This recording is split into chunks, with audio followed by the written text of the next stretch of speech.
Hey guys, welcome to Mikey's Video Game Madness. I'm so stoked. Today we get to play Ghost in the Shell on the PlayStation 1. And it's not because the movie came out recently. It's because I really wanted to play this game for a long time and I procrastinated on it. Like, I have an Amazon wish list and it's been on my list for probably 3 to 4 years now. And even before that, I put it on like a retro store, like the local retro video game stores list, and they were supposed to call me when they got it, and they never did. And I kept on waiting and waiting and waiting, and the price kept on getting more expensive, and I waited more and the price kept on getting more expensive, and pretty soon, before you know it, something that was around $25 with the case and book became $40, $50, $60, $100, and so on and so on and so on. And then I noticed the game disappeared from my Amazon list, and I was like, oh shit, I better get this. Unfortunately, by the time I waited to get it, I couldn't get one with the case without spending a fortune. So I just got a bare bones disc. I will, however, give credit to the seller. I don't know if you ever come across this seller, if you're buying used video games, or if they have the website. I haven't really looked into it because I went to make this video with much trial and error because my recording devices doesn't like to record off of the low res PlayStation 2 when I play a PlayStation 1 game, because I figured it'd smooth out the graphics a little bit. So I'm playing on a PlayStation 3. Every once in a while you'll see a name pop up. I apologize about that, but I did the best I can. I spent an hour trying to figure out the best way to record the video. I eventually settled with recording off of the PlayStation 3, so hopefully the result is good enough. That's what I would probably play this on. Gosh only knows how my recording devices would have accepted a PlayStation 1 console. But I've done most of those videos, so I'm not too worried about it. I'm happy with, I guess, the way this came out. But anyway, the seller was called Gamer Girls, and they were like one of the cheaper sellers on Amazon. So if you come across them, definitely check them out, because I got a disc in mint condition. And I guess since Gamer Girls is their thing, even though Hot Pink to me reminds me of Pepto-Bismol, I think it's kind of cool that they sent their stuff out instead of like your average manila envelope. That it was actually hot pink, and then they put a mint. I did not eat the mint because gosh knows where it came from. They're located in Portland, Oregon, so props to them. They said everybody who was selling the game like and charge more money. Sorry, it's really late. I always record these things when it's really late, and I go back and watch my other videos, and they're so much nicer because I used to record them during the day. But it's been a long day, but I really want to record this. I haven't recorded a video in 2 weeks, and the last video I recorded was a toy elephant spitting out slime. So, you know, at least you get a video if you actually wait on the videos.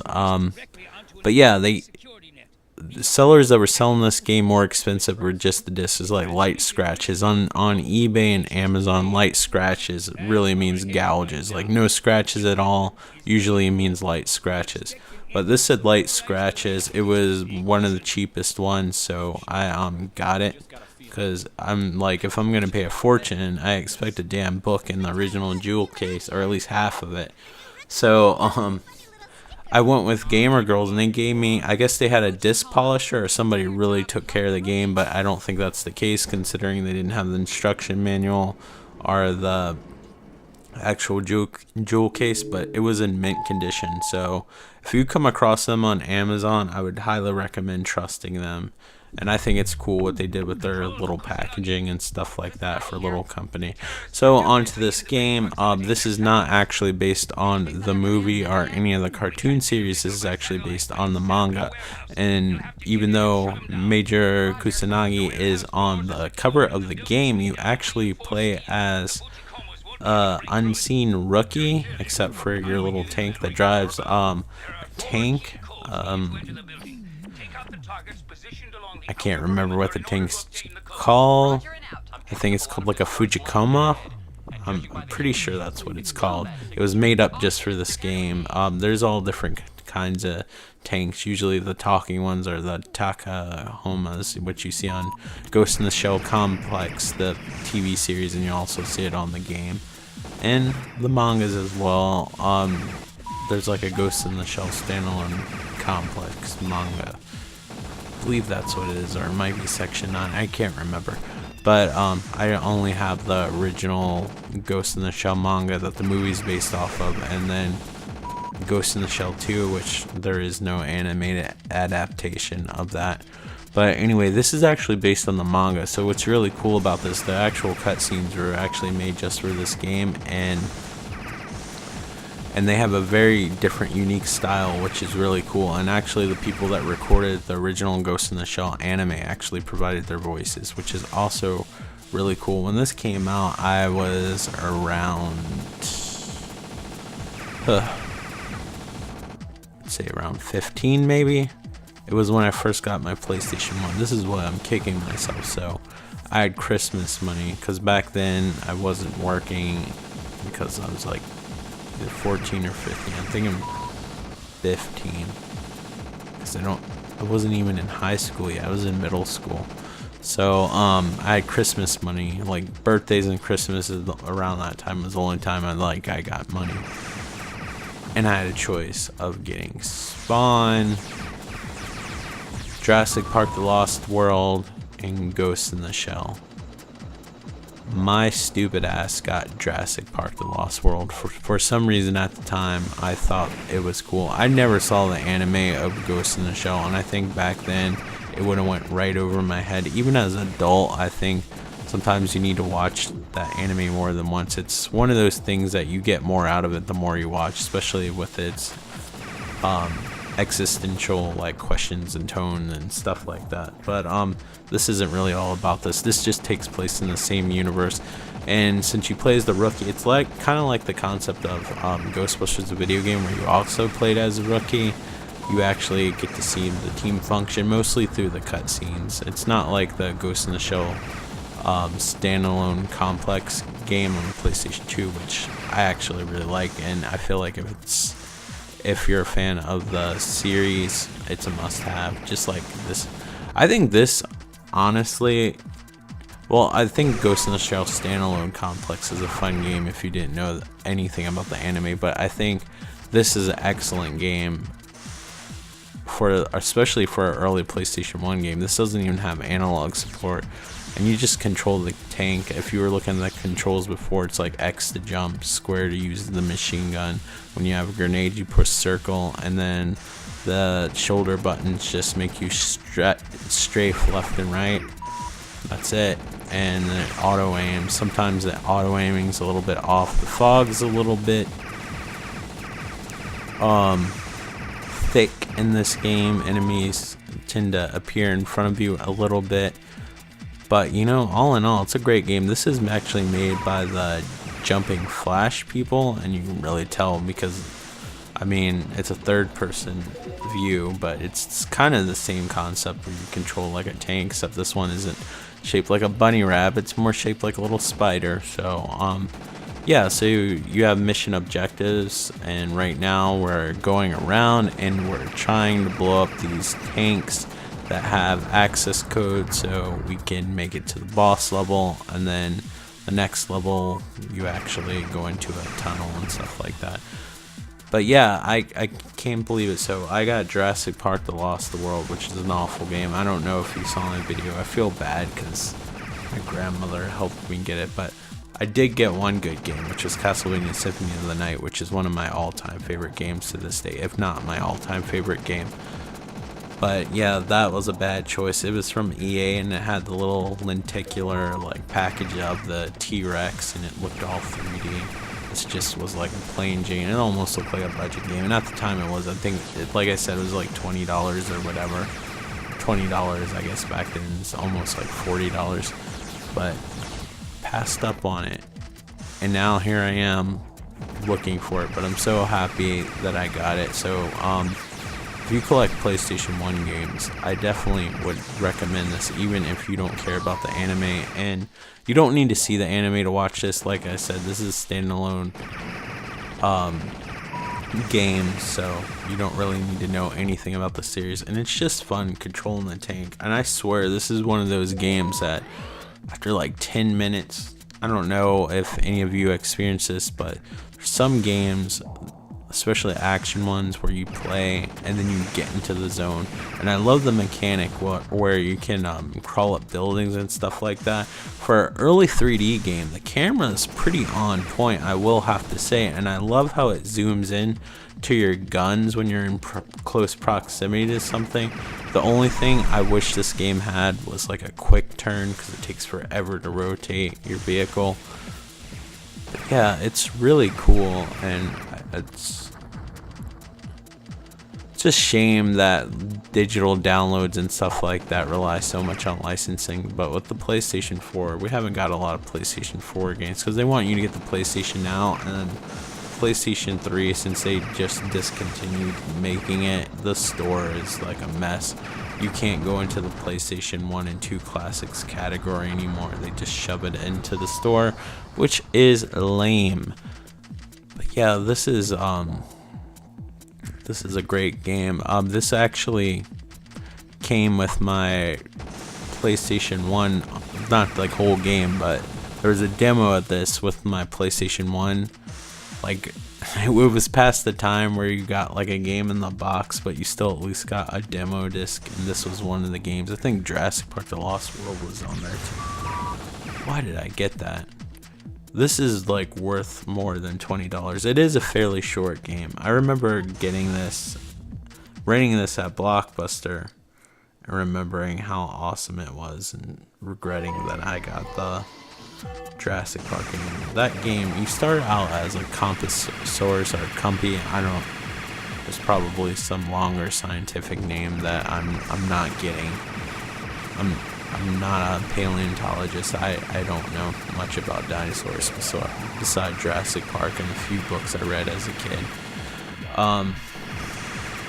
But you know, video games have tarnished my memory, as well as really, really bad movies. So you know, you start out as a compy on that game, and you're jumping ledges. Like, if somebody wants to sell you on a game, why do they start you as the least interesting dinosaur known to man? I mean, give you at least a T-Rex level to begin with, because that's what it advertises on the back of the box. You can play as a raptor in a T-Rex. And then very small print, and a compy for most of the game. You actually also play as a human on the game. The later part of the game is actually pretty fun, but the beginning is just... Sorry, I'm usually not negative when it comes to games, but it is trash. And when I play this game, this is one of the few games that I went back and played that I had fond memories of, and it's still good. And that's saying a lot, because with these older polygonal based games, I actually have trouble going back and playing these, because I just don't think they hold up as well as Pixels. Pixels, you can kind of draw everything, you know. You can still tell what something is on an 8-bit console, and even more so in a 16-bit, so on. But some of these polygon games, and especially the early PlayStation games, oh my gosh, some of them look like crap. You know what? If Metal Gear Solid was an overhead perspective most of the time, sometimes that game even looks a little bit rough, but it's a little bit more forgiving. But some of these games I've downloaded from the PlayStation Store, thinking they'd be great and stuff, I can barely play them. Like Vigilante 8, that used to be like one of my favorite go-to games. I can barely play it anymore, and I'm like, this is the game I played? And Siphon Filter, love that game. I mean, it's still fairly decent, but it's not what I remember. But this game, I guess it's so simple, it just works, and I kick myself every time I think about passing it up. I could have a mint condition of Ghost in the Shell right now, and not Jurassic Park The Lost World that nobody wants. And they kept on selling that game. There's apparently a greatest hits version of Jurassic Park The Lost World where they fixed everything. I've not played that version. I'm kind of curious, because it did have potential.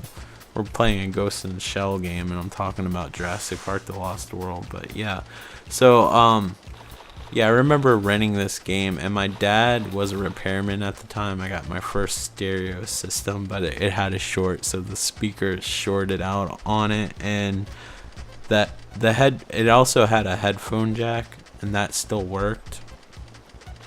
So I remember playing this game like, gosh, my monitor had to only be 13 inches, because I remember when I got like a 21 inch I think it was 21-inch television. That thing was like huge. When I got my 42-inch television, I thought it was like a fucking movie theater screen. So I remember vividly playing this game like probably 3 inches away from the television set with a pair of headphones on, rocking to the techno music on this. I didn't know shit about Ghost in the Shell. That's why I can tell you this game holds up if you don't even like Ghost in the Shell. And remember, this is based off of the manga, not the anime, and you don't play as any of the characters, despite the major being on front, which is the girl that you see like on the title screen in the thumbnail. You don't play as any of the characters that you see. You play like in the same group as those characters, like as a new member, but you play as a character that you never really see. So that's kind of cool. It's like the rookie on Ghostbusters that you never see except for like in the comic book. I'm just talking about the Ghostbuster comic book if you're confused about that. I keep on forgetting that you guys aren't as nerdy as I am, so I make all these references and you guys are like, what the fuck is he talking about? He's all over the place. And you know what? I'll be honest with you. Sometimes I'm talking and in my head I'm like, what the fuck am I talking about? I'm all over the place. So yeah, I wasn't paying attention before, but there's a nice little indicator. In some ways, I feel like this game is somewhat ahead of its time because it has a lot of nice features. It has a nice camera that you rarely got in 3D games. The whole wall crawling mechanic, I didn't see that again since this is it sounds like a cheesy reference, but the Spider-Man game, and that didn't really even do it that well. I think this camera actually works better than the first couple of Spider-Man games that came out. So this game did stuff really well, but again, this game was made by the people that made the Jumping Flash games. We unfortunately never got another Jumping Flash game after Jumping Flash 2, even though in Japan they got a third Jumping Flash game, which really isn't fair. I think those games are great. If you haven't played those, I would play those as well. Those graphics are a little bit more simple, but also the draw distance is a lot better in these more streamlined levels. And also, I want to give you a heads up, when you die on this game, if you happen to get this game or play it, make sure you save. It's a weird thing, like most games you have today, you have an autosave feature, or back then, when this game came out, it usually would ask you to save in between levels. Basically, you save the game after you die, but man, I wish this game would be re-released, or I wish they had like the cutscenes as a bonus feature in a Ghost in the Shell DVD release. Who knows who owns the rights to this anymore? THQ originally published this, and I'm sure when THQ went out of business, they didn't have the rights to Ghost in the Shell. I guess Bandai might have the rights. I don't know. But there's an art book that Japan got, but it's like $60. I want it so bad, but $60 for a book that I can't even read. I don't know. I can't justify it. I do like the arcade feel of this too, since it's an action-packed game. You get to push your initials and stuff like that. But anyway, I am so happy to own this. I can't recommend this game enough. I missed out on this game. I hope you guys don't make the same mistake I do if you come across this. If you're looking for old classic PlayStation 1 games, don't let the license fool you. This is a great PlayStation 1 game, and I'm saying that from my memories. I'm not even knowing what the fuck Ghost in the Shell was. So yeah, great without knowing what Ghost in the Shell was. Even better if you like the license. Thank you so much for being patient with my channel, and I hope you're all doing fantastic. Take care. Bye. If you want to, like, comment, and subscribe. Thanks for watching.